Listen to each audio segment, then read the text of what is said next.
ಎಲ್ಲರಿಗೂ ನಮಸ್ಕಾರ. ನಾನು ನಿಮ್ಮ ಡಿವಿ ವಾಯ್ಸ್ ಕರಿಯಪ್ಪ. ಇವತ್ತಿನ ವಿಚಾರ ಏನಪ್ಪಾ ಅಂತ ಹೇಳಿದ್ರೆ, ದಾವಣಗೆರೆ ಜಿಲ್ಲೆ ಚನ್ನಗಿರಿ ತಾಲೂಕು ಹಿರೇಕೋಗಲೂರು ಗ್ರಾಮ ಪಂಚಾಯಿತಿಗೆ ಸಂಬಂಧಪಟ್ಟಿರ್ತಕ್ಕಂಥ ವಿಚಾರ ಹಾಗೂ ನೀರಾವರಿ ಇಲಾಖೆಯ ರೈತರ ಕಷ್ಟಗಳನ್ನ ಯಾರಿದ್ರಿಗೆ ಹೇಳ್ಬೇಕು ಸ್ವಾಮಿ ಅಂತ ಅಲ್ಲಿರ್ತಕ್ಕಂಥ ರೈತರು ನಮಗೆ ಕೊಟ್ಟಿರ್ತಕ್ಕಂಥ ಲೆಟರ್ ಮೂಲಕ ನಿಮಗೆ ತಿಳಿಸ್ತಾ ಇದ್ದೀನಿ. ಇದನ್ನ ಉಸ್ತುವಾರಿ ಸಚಿವರಾಗಿರ್ತಕ್ಕಂಥ ಎಸ್ ಮಲ್ಲಿಕಾರ್ಜುನ್ ಅವರು ಹಾಗೂ ಚನ್ನಗಿರಿ MLA ಆಗಿರ್ತಕ್ಕಂಥ ಶಿವಗಂಗಾ ಬಸವರಾಜ್ ಅವರೇ ನೋಡಿ. ಯಾಕೆ ಅಂತ ಹೇಳಿದ್ರೆ, ರೈತರು ನಮ್ಮ ದೇಶದ ಬೆನ್ನೆಲುಬು ಅಂತ ಹೇಳ್ತಾರೆ. ನೀವೆಲ್ಲರೂ ಸೇರಿ ಅವ್ರನ್ನ ಬೆನ್ನುಗಳು ಮುರಿತಾ ಇದ್ದೀರಾ ಅಂತ ಇಲ್ಲೇ ಗೊತ್ತಾಗುತ್ತೆ. ಯಾಕೆ ಅಂತ ಹೇಳಿದ್ರೆ, ಒಂದು ನಾಲೆಯಲ್ಲಿ ಒಂದು ಪ್ಯಾಸೇಜ್ ಅಲ್ಲಿ ನೀರು ಪೋಲಾಗ್ತಾ ಇರ್ತಕ್ಕಂತ ವಿಚಾರವನ್ನೇ ನಿಮ್ ಕೈಲಿ ಕಂಟ್ರೋಲ್ ಮಾಡಕ್ ಆಗ್ತಾ ಇಲ್ಲ. ಜನರಿಗೆ ಒಳ್ಳೇದ್ ಮಾಡಕ್ ಆಗ್ತಾ ಇಲ್ಲ. ಜನರಿಗೆ ಅಂದ್ರೆ ರೈತರಿಗೆ ಸರಿಯಾಗಿ ನೀರನ್ನು ಮುಟ್ಸಕ್ ಆಗ್ತಾ ಇಲ್ಲ ಅಂತ ಹೇಳಿದ್ರೆ, ನಿಮಗೆಲ್ಲ MLA ಪಟ್ಟ ಯಾಕೆ ಬೇಕು ಅಂತ ಜನರು ನಿಮ್ಮನ್ನ ಪ್ರಶ್ನೆ ಮಾಡ್ತಾ ಇದ್ದಾರೆ. ಕಾರಣ ಇಷ್ಟೇ, ಏನು ಸೋಮನಾಳ್ ಗೇಟು ಅಂತ ಇದೆ, ಆ ಸೋಮನಾಳ್ ಗೇಟ್ ಪ್ಯಾಸೇಜ್ ನಿಂದ ನೀರು ಕೆರೆಗೆ ಹರಿದು ಹೋಗ್ತಾ ಇದೆ. ಅದನ್ನ ಕಂಟ್ರೋಲ್ ಮಾಡಿ ರೈತರಿಗೆ ಎಷ್ಟು ಬೇಕು ಅಷ್ಟು ನೀರನ್ನ ಕೊಡುವ ಕೆಲಸವನ್ನ MLA ಅವರು ಹಾಗೂ ಉಸ್ತುವಾರಿ ಸಚಿವರು ಮಾಡಬೇಕು. ಆದ್ರೆ ಇಲ್ಲಿ ರೈತರು ಬೀಜನ ಹೊಲಕ್ಕೆ ಹಾಕೊಂಡಿದ್ದಾರೆ. ಆದ್ರೆ ಆ ಸಸಿಗೆ ನೀರ್ ಬೇಕಲ್ಲ ಸ್ವಾಮಿ, ಆ ಸಸಿಗೆ ನೀರು ಸಿಗಲಾರದೆ ರೋಗ ಬಂದು ಸಾಯ ಪರಿಸ್ಥಿತಿಯಲ್ಲಿ ರೈತರಾಗ್ಬಿಟ್ಟಿದ್ದಾರೆ. ಇಲ್ಲಿ ಸಸಿಗೆ ರೋಗ ಬರೋದು ಒಂದೇನೆ, ರೈತನಿಗೆ ರೋಗ ಬರೋದು ಒಂದೇನೆ ಆಗ್ಬಿಟ್ಟಿದೆ.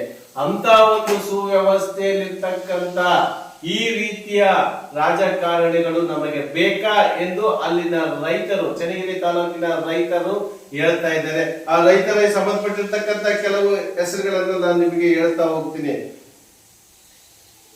ಮಂಜುನಾಥ ಗೋಡಿವಾಡ ಗ್ರಾಮ ಪಂಚಾಯಿತಿಯ ಸದಸ್ಯರು, ಸತೀಶ್ ಶಾಲೆ ಕ್ಯಾಂಪ್ ನೀರು ಬಳಕೆದಾರರ ಸಂಘದ ಸದಸ್ಯರು, ಶಶಿಧರ್ ಹೂವಿನಮಡು, ಮಹಾರುದ್ರಯ್ಯ, ರವಿಕುಮಾರ್ ಹೂವಿನಮಡು, ಹರೀಶ್ ಮತ್ತಿ, ಕಿರಣ್, ಯೋಗೇಶ್, ಲೋಕೇಶ್, ಬಸವರಾಜ್, ತಿಪ್ಪೇಶ್, ಅಂಜನಪ್ಪ, ಚಂದ್ರಪ್ಪ, ಕುಮಾರ್, ತಿಪ್ಪೇಶ್, GD ಗೋಡಿವಾಡ.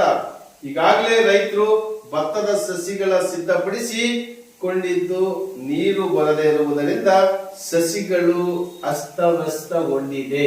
ಈಗಾಗಲೇ ನಾನು ಹೇಳಿದೆ ನಿಮಗೆ, ರೈತರು ದೇಶದ ಬೆನ್ನೆಲುಬು ಅಂತ ಹೇಳ್ತೀರಾ, ಆದ್ರೆ ಇಲ್ಲಿ ರೈತರಿಗೆ ಸರಿಯಾಗಿ ನೀರಿನ ವ್ಯವಸ್ಥೆಯೂ ಇಲ್ಲ. ಆದ್ರೆ ಏನು ನಮ್ಮ ಚಾನಲ್ ಇದೆ, ಆ ಚಾನಲ್ ಮೂಲಕ ರೈತರಿಗೆ ಅವರ ಹೊಲಗಳಿಗೆ ನೇರವಾಗಿ ನೀರು ಸಿಗುವ ರೀತಿಯಾಗಿ ಮಾಡಿ ಉಸ್ತುವಾರಿ ಸಚಿವರೇ ಹಾಗೂ ಸಂಬಂಧಪಟ್ಟಿರ್ತಕ್ಕಂಥ ಇಲಾಖೆಯಲ್ಲಿರ್ತಕ್ಕಂಥ ಅಧಿಕಾರಿಗಳು ವೆಸ್ಟ್ ಫಾಲೋ ಅಂತ ಹೇಳ್ತಾ ಇದ್ದಾರೆ ಅಲ್ಲಿನ ಜನರು. ಯಾಕೆ ಅಂತ ಹೇಳಿದ್ರೆ, ಅಧಿಕಾರಿಗಳಿಗೆ ಹೋಗಿ ಮನವಿ ಕೊಟ್ಟರು ಸಮೇತನು ಸ್ವೀಕರಿಸಿ ಉಪ್ಪಿನಕಾಯಿ ತರ ನೋಡ್ಕೊಂಡು ನೆಕ್ಕೊಂಡು ಸುಮ್ಮನಿರ್ತಾರೆ. ಹೋದಾಗ ಅವ್ರಿಗೆ ಎಷ್ಟು ಹೇಳ್ಬೇಕು ಅಷ್ಟು ಹೇಳ್ತಾರೆ, ಬಿಟ್ಬಿಡ್ತಾರೆ. ಏನಾಗಿದೆ ಸ್ವಾಮಿ ನಿಮಗೆಲ್ಲ? ಅಕ್ರಮಗಳು ನಡೀತಾ ಇದ್ರು ನಿಲ್ಸಲ್ಲ. ನಿಮಗೆ ಸಂಬಂಧಪಟ್ಟಿರ್ತಕ್ಕಂತ ವ್ಯಕ್ತಿಗಳು ಅಲ್ಲಿ ಅಕ್ರಮವಾಗಿ ಮಣ್ಣದಂತೆ ಮಾಡಿದ್ರು ನಿಲ್ಸಲ್ಲ. ಸಣ್ಣ ಹಿರಿಗೆ ಈ ಡಿಪಾರ್ಟ್ಮೆಂಟ್ ಇರ್ತಕ್ಕಂಥದ್ದೇ ವೇಸ್ಟ್ ಅಂತ ಅನ್ಸುತ್ತೆ. ಏನ್ ಮಾಡೋಣ, ವಿಚಾರವನ್ನ ತಿಳಿಸಿದೀನಿ. ಇನ್ನು ಮುಂದೆ ಯಾವ ರೀತಿ ಆಕ್ಷನ್ ತಗೊಂಡು ನೀವು ಆ ರೈತರಿಗೆ ಒಳ್ಳೇದು ಮಾಡ್ತೀರಾ ಕಾದು ನೋಡೋಣ.